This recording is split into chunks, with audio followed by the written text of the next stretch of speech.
Resourceful Designer, episode 267, The Psychology of Pricing, part 4.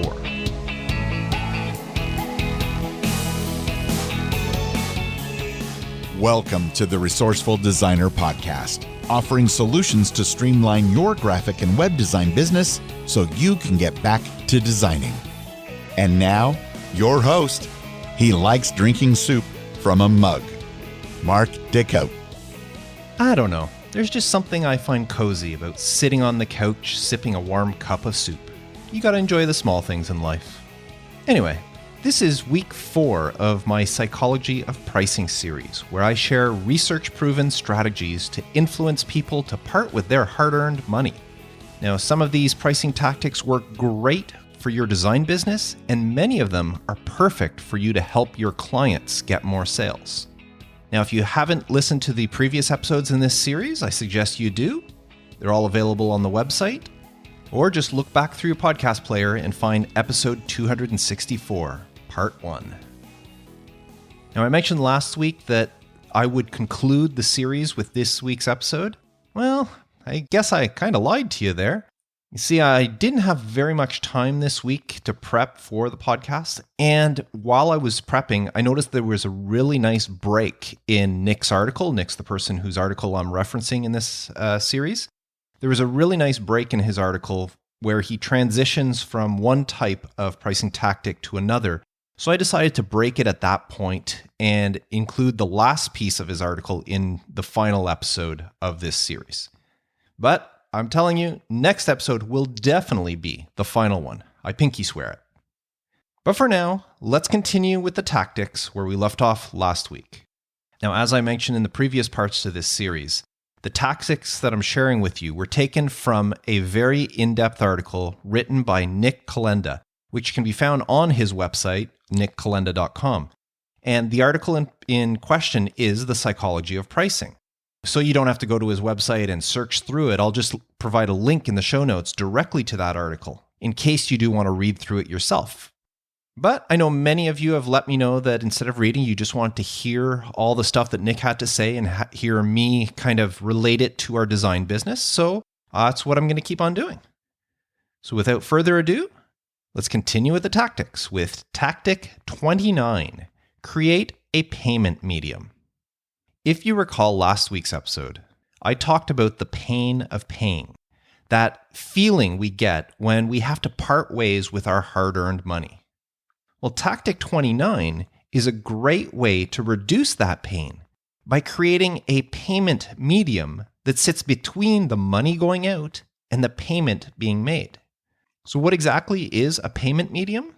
Well, it could come in many different forms, but a great example would be casino chips. When you're sitting at a casino, say at a card table, and it's your turn to bet, you probably give much less thought to throwing in a $10 chip or a $20 chip, or if you're James Bond, a $1 million chip, than you would if you actually had to pull out your wallet and take out a $10 bill or a $20 bill. If you were paying with actual bills, you would notice it a lot more than just a chip with a $10 symbol on it. So a casino chip acts as a buffer between your wallet and the actual payment you're making. And that buffer reduces the pain of paying. Now, another way for this to work, and possibly a good way for you to incorporate it into your design business, is with, say, advanced payments. Now, you've heard me talk before about retainer agreements and how to work with them, but say instead of a retainer agreement, you offer a discount if a client pays for a pool of hours up front. So it's kind of like a retainer, but retainers are more like an ongoing thing. They pay you so much every month for whatever your services. But what if instead of paying so much per month for your services, you were just to sell them a bunch of hours up front? Now, of course, that works if you charge by the hour. And of course, that's a whole other conversation we're not going to get into right now. But let's say you do charge by the hour, or you want to offer this service to a client. Well, you could, for example, offer a discount on a block of hours that would be used on future projects. Let's just use a nice round number. Let's say you charge $100 per hour. That's your normal fee. Well, 20 hours would cost $2,000. Well, maybe you can offer a client a discount and say charge them $1,900 or $1,900 if they buy 20 hours up front. They may not need 20 hours right now, but they're kind of banking that time and they're saving money by doing so. So now, after this purchase, your client has 20 hours banked that they paid you $1,900 for.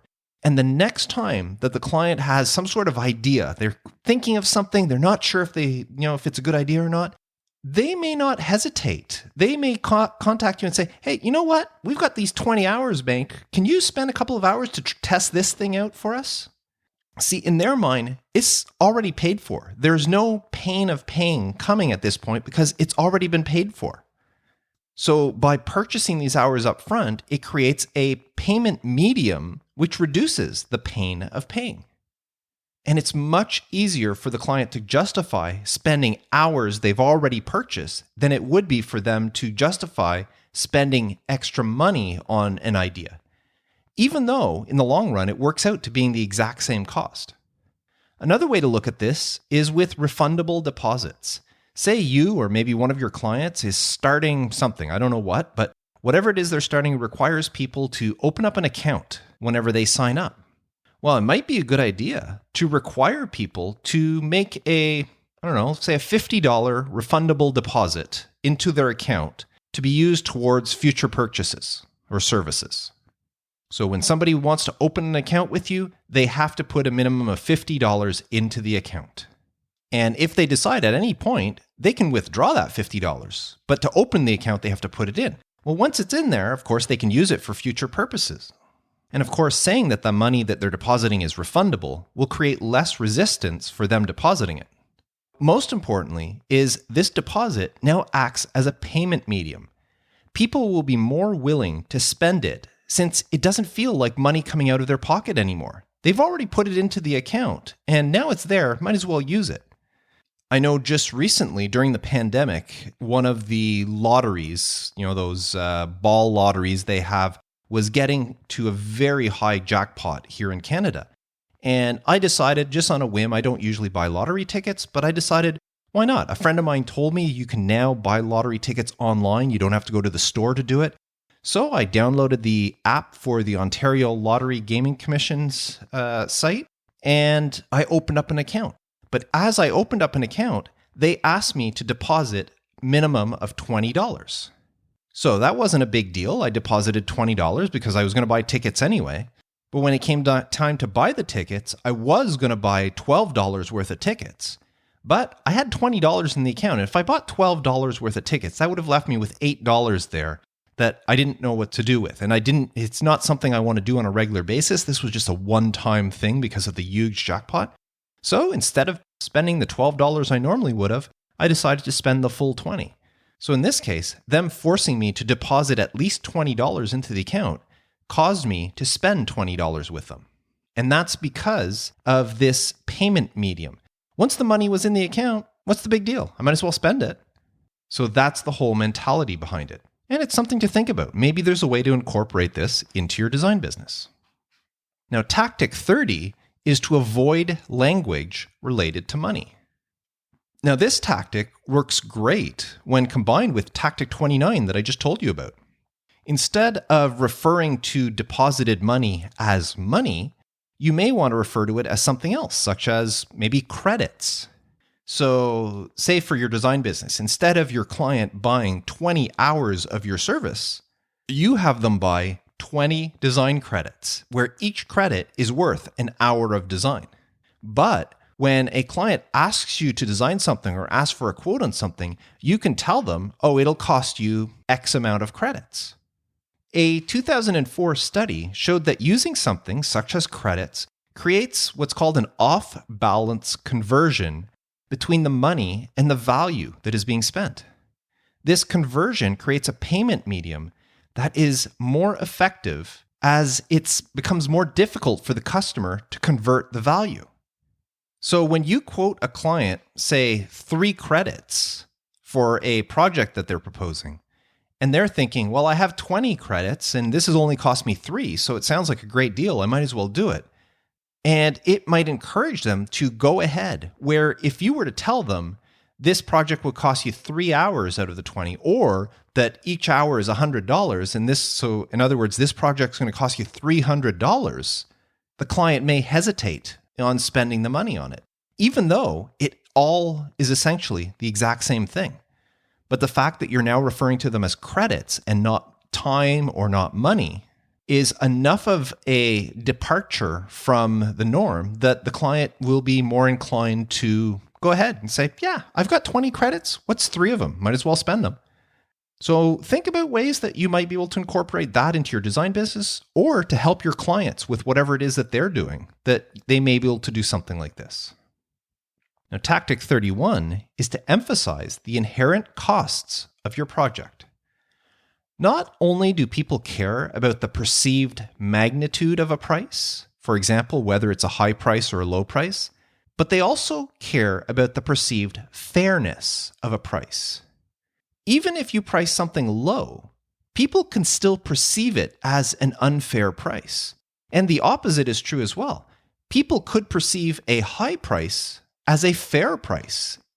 It all depends on the pricing method that you choose, whether it's cost-based pricing or market-based pricing. Now, cost-based pricing is prices based on the cost factors, such as the cost of the materials being used, where market-based pricing is prices based on supply and demand or the competition. Now, obviously, most people will view cost-based pricing to be fairer than market-based pricing. Are you putting your prices there just because your competition is there and you're trying to equal or match your competition?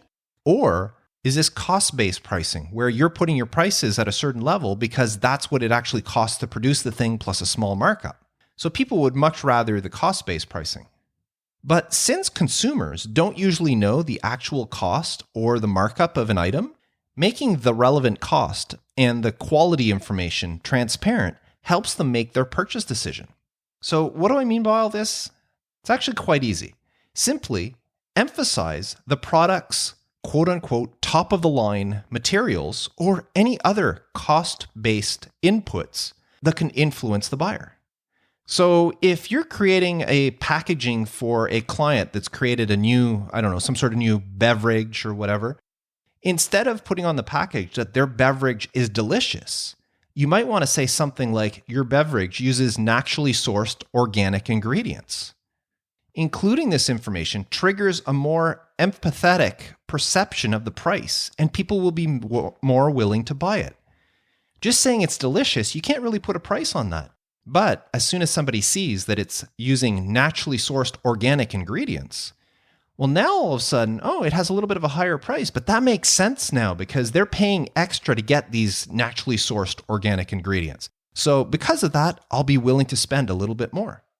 So emphasize the inherent cost of your product through description of features and benefits. Now, tactic 32 is add slight price differences to similar products. Whenever you have multiple options for a single product, you create what's called a paradox of choice. When presented with more options, people feel less likely to choose an option.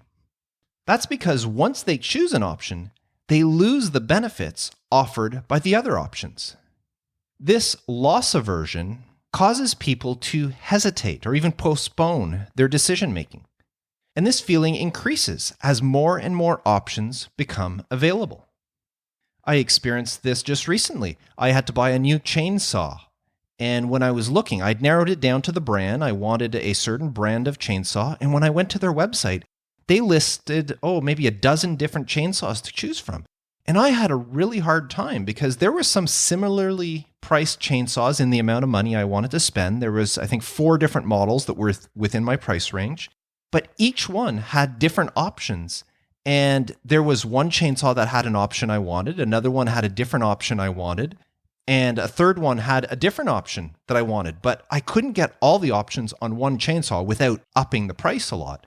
And because of these different ones, I fell into that whole paradox of choice, and it took me a long time to decide. I kept putting off the decision of purchasing a chainsaw because I couldn't figure out which one of the features I wanted more than the other features. I wanted all three features, but I couldn't get all three. I knew that.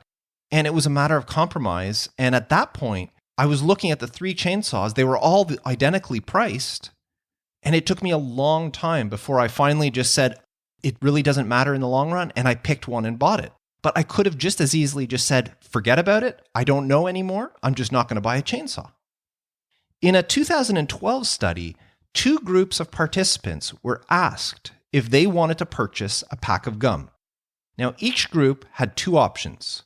Group 1 had the option between 2 different packs of gum, both priced at 63 cents each. Group 2, on the other hand, had 2 different packs of gum, one of them priced at 62 cents and the other one priced at 64 cents. Only 2 cents different. Surprisingly, only 46% of people in Group 1 chose a pack of gum, compared to 77% from Group 2. Now, why did this happen? I mean, all the packs of gum, they range from 62 to 64 cents. It's a matter of pennies, literally. And it really comes down to something kind of weird. When the 2 packs of gum had the exact same price, people perceived them to be less similar. I know, sounds strange, but bear with me. When they discovered that the second group, where they added the very small price difference between the 2 packs of gum, actually increased the perceived similarity.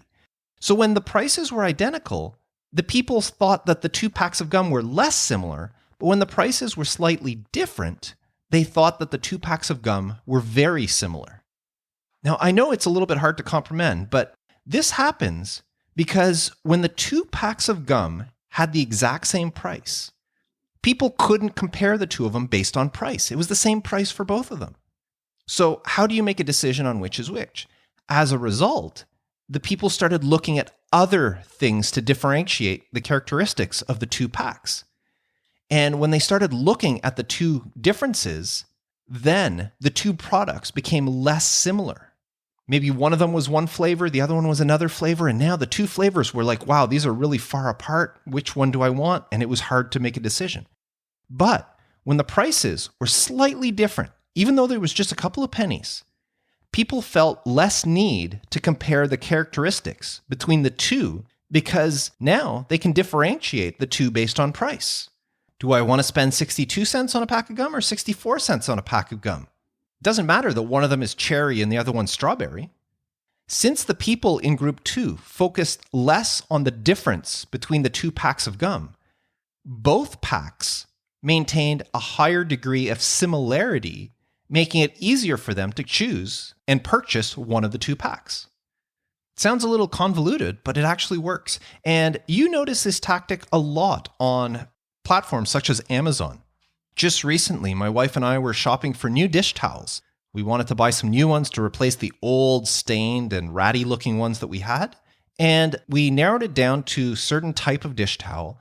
And the one that we decided we wanted came in a variety of different colors. However, each color you chose was priced slightly different. One color was priced at $12. The other color was priced at $11.90. Another one was priced at $12.15.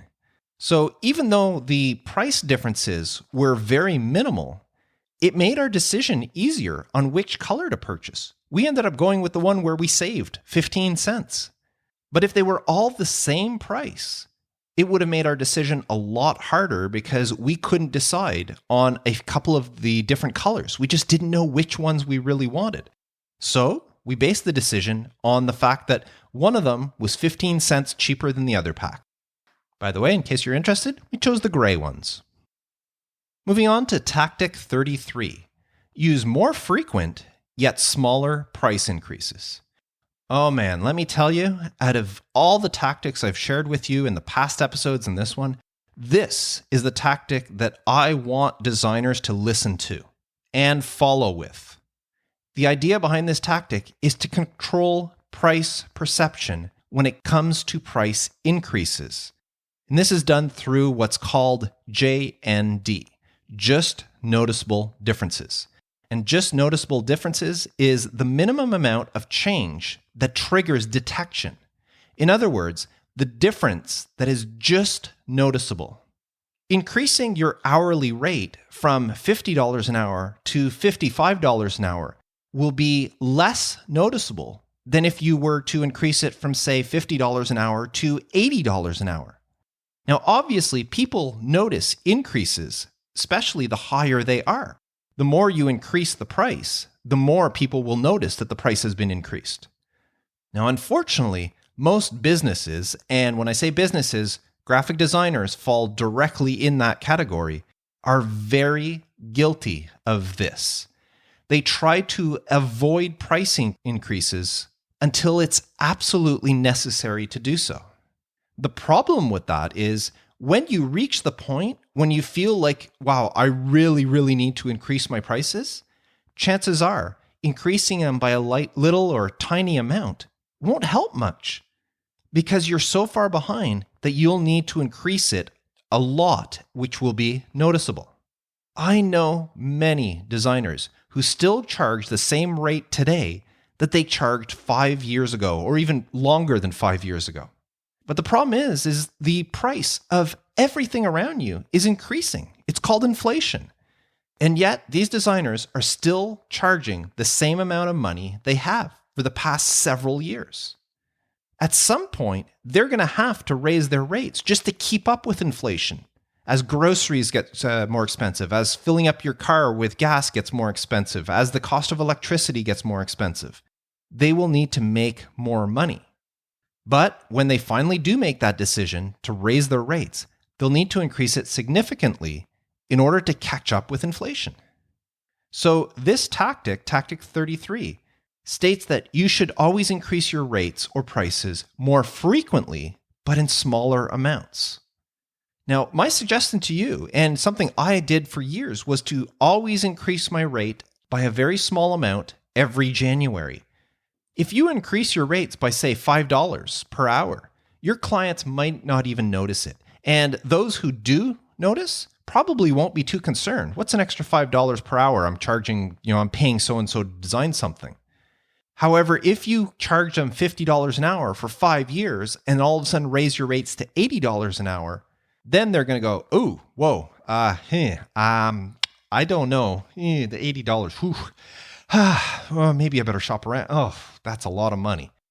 So it's a much easier to do if you just take $50, raise it to $55 one year, raise it to $60 the next year, to $65, then $70, then $75, and then $80. Next thing you know, you're at the $80, and your clients didn't complain because you did it in small increments. Now, if you want to know more about your rates and how you should raise them, I wrote a blog article on Resourceful Designer a while back, and it talks all about this on why you should raise your rates. To read that article, visit resourcefuldesigner.com/raiseyourrates, all one word, no spaces or hyphens or anything. But I think every designer should take note of that one.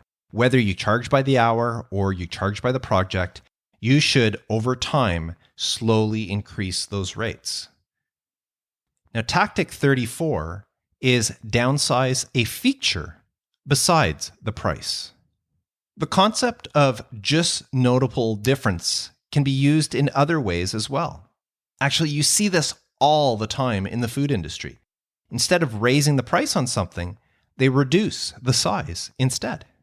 So instead of raising the price on a 500-gram bag of chips, the chip company will instead use the exact same size bag as before, charge the exact same price, but they'll reduce the contents from 500 grams to 450 grams. By doing this, they save some money, and most customers won't even notice that they're getting fewer chips in the bag. But they won't complain because the price hasn't changed. McDonald's restaurant recently introduced something called the Grand Big Mac, at least here in Canada. I don't know if they introduced it everywhere, but they introduced it here in Canada, which is basically a larger version of their flagship Big Mac burger. Now, I'm not sure, but I can swear that this new Grand Big Mac looks bigger because I think McDonald's actually reduced the size of their regular Big Mac. Now, I don't eat at McDonald's very often. I rarely do. But a few weeks ago, I had a craving, so I decided to stop by and I ordered myself a regular Big Mac. I didn't need to go for this grand Big Mac. I just ordered a regular one. And I'm sure that when I opened up that box that had the Big Mac in it, that sandwich looked much smaller than I remember Big Macs being. Now, if that's true, what McDonald's did was they were able to save money by reducing the size of their Big Mac without actually reducing the price because it cost the same amount. And maybe what they're doing is they're trying to hide the fact that they're now making a smaller Big Mac by introducing the Grand Big Mac. Because when I saw somebody eating a Grand Big Mac, it didn't look that much bigger than what I remember a Big Mac being. Now, I have not looked into this. I haven't read anything. This is just something I noticed. It's my personal opinion, and I may be completely wrong about this. So McDonald's, don't come and sue me for hearsay or whatever it is. I'm just giving my opinion, but it's the sort of thing that a lot of places can do. And you can probably introduce this in your design business or help out your clients by figuring out a way, instead of reducing the price, of reducing the features that are available. Now, I know a variation on this tactic can be used when you're negotiating with clients. I'll do this all the time when I'm proposing a web project to a client. And if the client thinks, well, wow, I really like what you're talking about. The price is it's a little high. Well, I'm not going to offer to bring my price down. But what I will do is offer to reduce some of the features in the project, which will in turn lower the price. So I'll gladly eliminate if you think it's expensive. Well, instead of putting a contact form with all sorts of information on it, why don't we just put your email and let people email you? By removing the contact form, I can drop the price of the website by this amount, and so forth and so forth. So instead of saying, yeah, sure, okay, I'll reduce the price a little bit.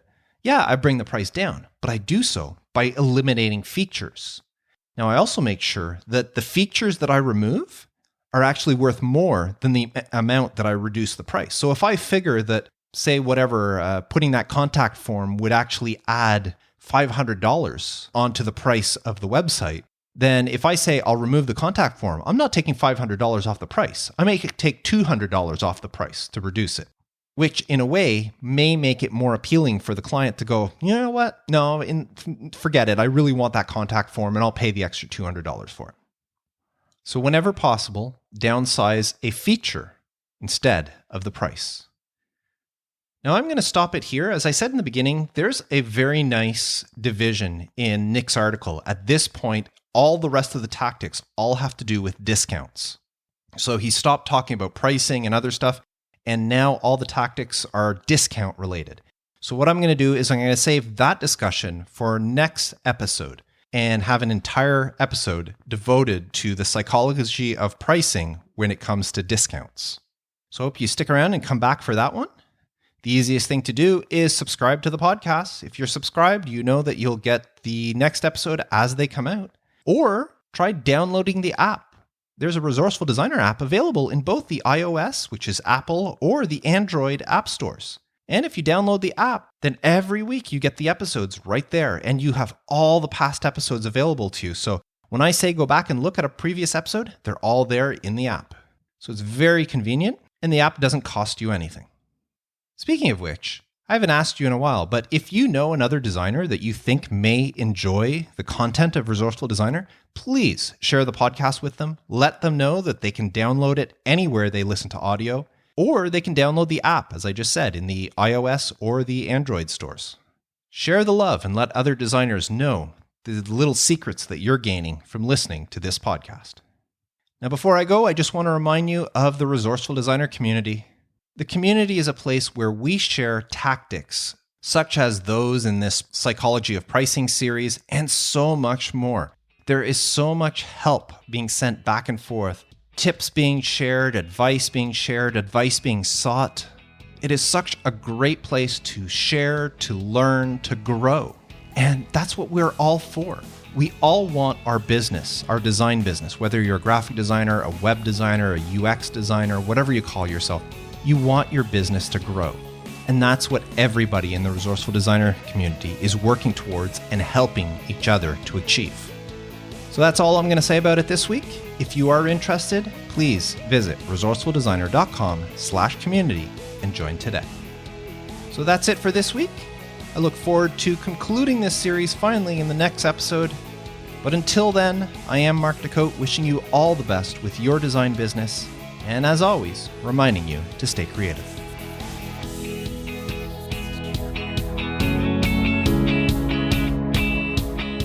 Thanks for listening to the Resourceful Designer Podcast at resourcefuldesigner.com.